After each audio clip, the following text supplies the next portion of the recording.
What was the dumbest thing you ever did to try and impress a girl or guy?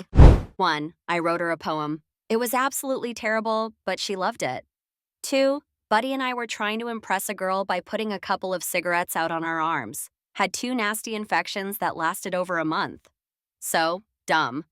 3. I was 15. I changed my birthday on Facebook so it was one day after hers. I waited 7 months until her birthday and sent her, OMG, our birthdays are so close. Mine is tomorrow. We are meant for each other. 4. I carried a watermelon from the store to her house. About 4 miles. Not too far, because she said she was craving something watermelon flavored. 5. When I was 7, I had a crush on a girl, 8, who told me she absolutely loved the smell of petrol. From then on, whenever I went to visit her, I drained about half a cup of petrol from the lawnmower and splashed it all over me. I smelled like a car mechanic every time we were together. 6. I made her a mixtape. It had some very inappropriate rap songs on it that I had no idea what they meant. We weren't dating. I just liked her. I cringe when I think about this. 7. I was in high school. This girl I had a crush on was in almost every school event.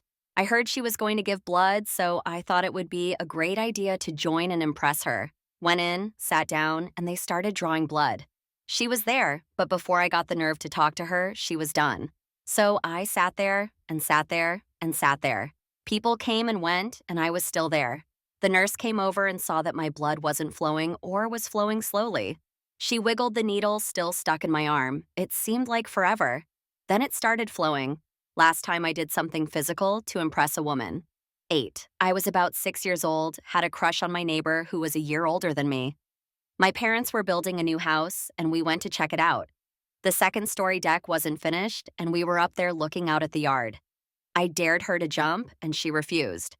So, being an idiot boy trying to impress her, I jumped and fractured my left foot. I ended up rolling on the ground crying. Needless to say, I did not impress her. 9. I tried to join the high school choir group to impress a girl. No one really took me seriously because back then, I was your typical meathead wrestler. Luckily, I changed schools the next year and didn't have to go through that torture for some girl who barely noticed me. 10. I was riding in the back of a friend's truck with this girl I was trying to impress. We were going about 40 mph on an asphalt road and my ball cap flew off. Without thinking, I jumped out of the truck to get it. I hit the pavement, rolled a few times, and came to a stop. I got up, grabbed my hat, and looked around to see if she had noticed. She hadn't.